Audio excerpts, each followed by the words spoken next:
The NBA teams are scoring at a historical pace, but does it mean we are really witnessing the best era of basketball?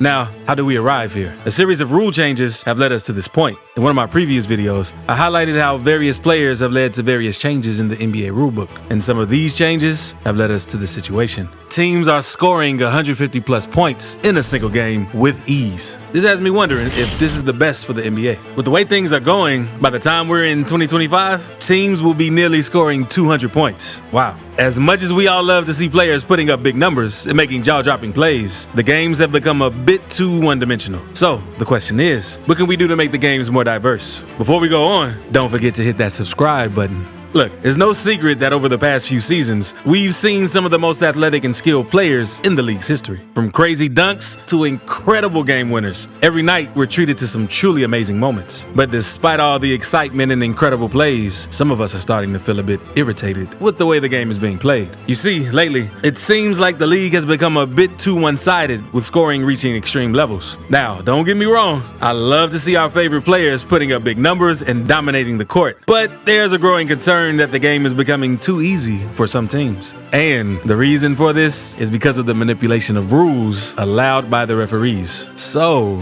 how do the NBA rules differ from the FIBA rules? Dallas Mavericks superstar Luka Doncic recently made a statement where he claimed that scoring in the NBA is actually easier than in Europe. He's not the only one that feels this way. Fellow European players Nikola Jokic and Giannis Antetokounmpo have also agreed with this sentiment. For those who may not know, Europe has a very different style of basketball compared to the NBA. The defense is often more physical, and scoring in this environment can be very challenging, and it requires a lot of skill and creativity. While this may seem out of turn, Doncic has been absolutely killing it in the NBA as of late. When he sat down with JJ Redick on his podcast, The Old Man and the Three on the Matter, Doncic said, "Yeah, I was surprised. I didn't expect in my second year, when I started playing way better than my rookie year, to do that. When I came to the NBA, I never expected to be this good of a scorer. I was never really a scorer. I was really surprised." He pointed out that the NBA has a different set of rules that benefited players with more opportunities to score points. Doncic explained that FIBA has a more time-restricted setup and revolves around ball rotation rather than isolation plays. This means that in FIBA, players have to make quick passes and rely on teamwork to score points. But what exactly are the differences between NBA and FIBA rules? It's a question that most of us are asking. Let's start off with goaltending. It's defined in both rulebooks as stopping an opponent's shot after it has struck the backboard. But according to the NBA, players are not allowed to touch the ball while it's above the ring and inside the imaginary cylinder. So, if a player touches the ball while it's in this area, it's considered goaltending. Unlike the NBA, in FIBA, players are permitted to touch the ball once it hits the rim or the backboard. Even if the ball is moved downwards toward the goal and is inside the cylinder of the ring, players are still allowed to touch the ball. One of the biggest issues right now in the league is the problem with traveling violations. There are a lot of loose ends that need to be tied up in this area. To give you guys a better understanding, imagine this. If you always allow the attacking player to hold onto the ball and take many steps before making a run towards the basket, how are you supposed to defend when they're jumping on you with 110 kilograms of force or 242 pounds of force? I know I'm not the only one who's realized this, that the NBA seems to be geared more towards individual star players rather than teams. I mean, don't get me wrong, I love watching some of the best players in the world go head to head, but it seems like the rules are favoring offenses more and more. And that's where the EuroLeague and FIBA come in. In those leagues, it's all about the team. It's more tactical and strategic, with the emphasis on working together and creating a cohesive unit, just like Doncic stated earlier. NBA and FIBA rulebooks.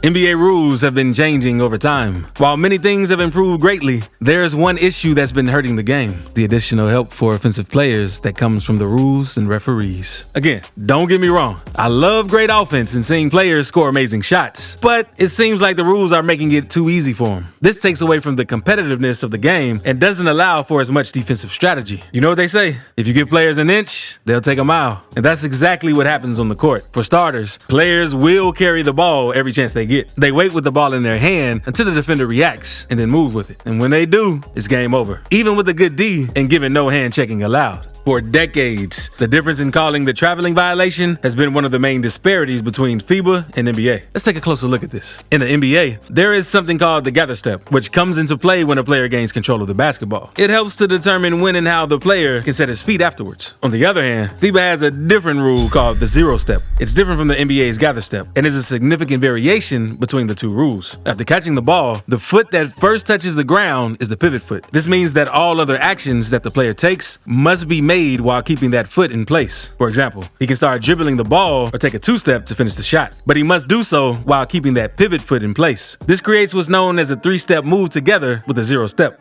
Although the traveling rule took a leap closer to the NBA standard, FIBA referees are still way stricter in calling violations compared to the ones in the NBA. In the NBA, we're all used to seeing players take 4 or even 5 steps before slamming it down on the other side of the court. It's pretty exciting, right? But here's the thing. There are a lot of things that go unnoticed by the refs. Offensive players are getting away with way too much. The interpretation of the traveling rules seems to be a bit too lenient these days. Sure, it's awesome to see players make these incredible moves, but let's not forget about the basics of the game. Another issue is the moving screens. Let's face it, it's an unfair advantage to the offense. Sure, Al Horford and other NBA players might get away with it, but if the league sets stricter rules, then players will adjust. I believe that players shouldn't be allowed to make contact with the defender unless they're stationary. It's just not right for them to get away with it and have an unfair advantage. Another big issue we should address is removing the 3-second defensive rule and allowing hand checking. The NBA has a defensive 3-second rule that says that defensive teams cannot stay in the paint for more than 3 seconds without actively guarding an offensive player.